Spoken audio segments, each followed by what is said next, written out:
Hi everyone, this is David, and I just wanted to give you a quick update on what's happening this week. First, I have graded your Week 2 conference work. It was excellent. Please go and look at your scores and read the comments, and I appreciate all your hard work there. Second thing is that I have downloaded your critique essays that you turned in between Sunday and Tuesday. And I am now grading them, looking them over, and they're really outstanding. I have to tell you, I have not taught this course in a while. I've been teaching business communications, and the difference between the students who take an academic writing course versus the students who take a business writing course are quite predominant.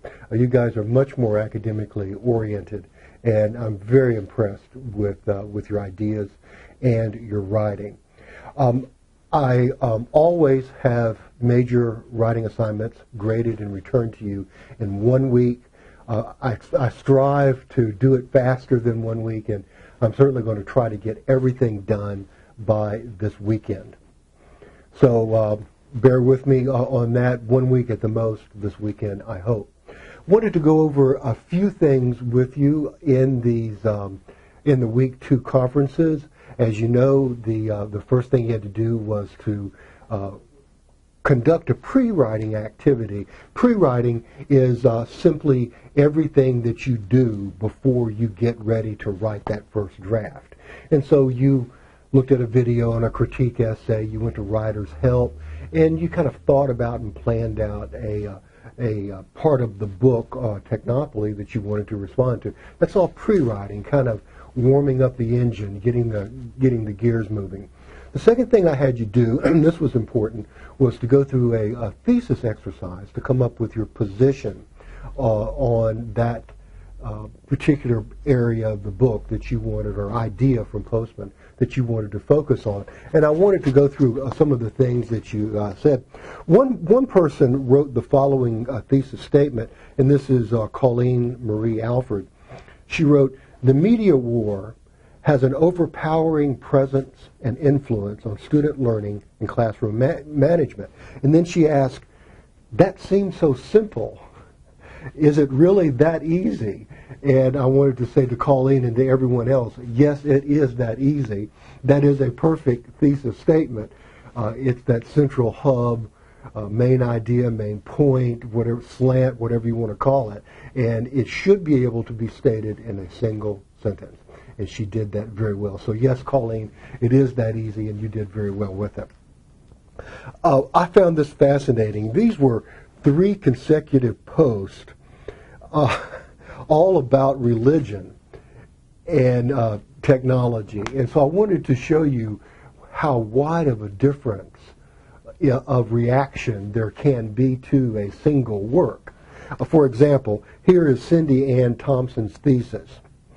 "Advancing technology separates people from the church, sacrificing morals." And then the post immediately after that one was from Justin Carrera, who wrote, "Religion has continued to flourish with the continued advancement of technology." Could there be 2 more different reactions to a single work? Who's right?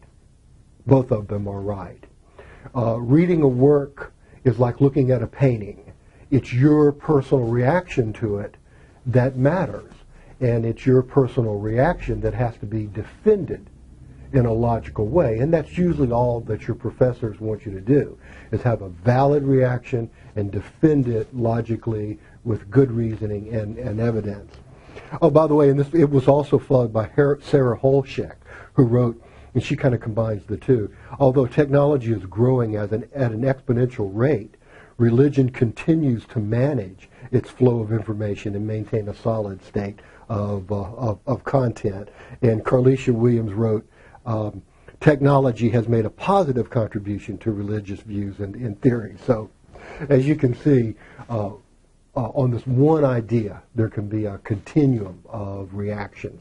They're all acceptable, and all you have to do is reason well and present your evidence well. Two others, Patricia Colby and Christy Rena Miller agreed. Technology is the state of a society. Technopoly, is the state of a society when defense mechanisms against the overload of information have broken down. So we're at risk, we're in danger. And then just opposite of that is Nicole Johnson, who wrote, society has benefited from the ease of access to information. And Kiana Green, technological advancement has a positive effect on teaching and learning. So again, taking a single topic, teaching and learning, management of information, and you get this very wide range of reaction to it. Fine. There's one thing overall I want to critique you on. Some of you are not writing in plain language, and I think this has to do with how Postman writes. And what I want to encourage you to do is to read your writing out loud. Have somebody else read it out loud to you, and you will be stunned.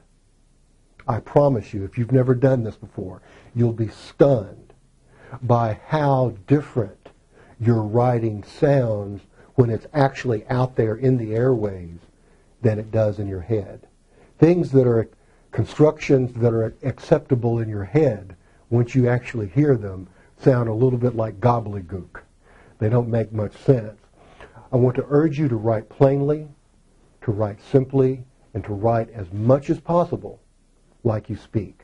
And please, please have somebody else read over your work out loud. Doesn't have to be an experienced writer. I just want you to hear it and check for those things that strike you as, hey, that's not me.